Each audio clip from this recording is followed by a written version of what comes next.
বন্ধু, সবসময় বিশ্বাসের প্রয়োজন হয় না। মানুষ বিপদে পড়েই আর এক মানুষের কাছে যায়। আরে বন্ধু, এতদিন পরে বিদেশ তেলি এসে তো একটা ফোন টোনও দিলি না, দেখা সাক্ষাৎ করলি না। দেখা করব কিভাবে? যেদিন বাড়ি আইছি ঘরের কাজ চলতেছে, ওই দিন যে ব্যস্ততার মাধ্যমে দিন যাচ্ছে, তোদের সাথে 5 মিনিট সময় দেবো, আড্ডা দেবো, এ সময়টুকু পাইনি।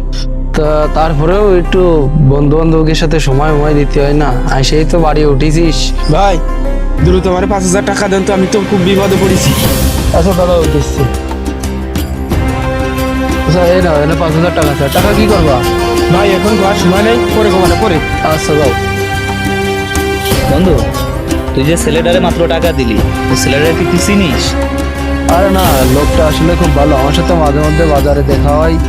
ওর ব্যবহারটা ওর খুবই ভালো, ও লোক ভালো আছে, সমস্যা নেই। তারপরেও একজন অপরিচিত মানুষ, আমাদের গ্রামে তো বাড়ি না, এভাবে আসলে আর 5,000 টাকা দিয়ে দিলি, এভাবে বিশ্বাস করা কি ঠিক মানুষকে? বন্ধু, সবসময় বিশ্বাসের প্রয়োজন হয় না।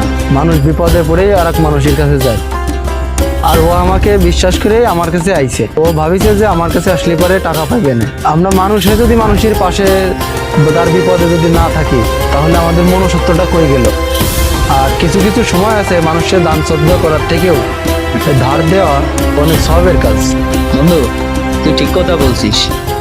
আমাদের ভিতর জেনারেল শিক্ষিত মেধা থাকলেও সামাজিক কিছু নৈতিকতার অভাব আছে।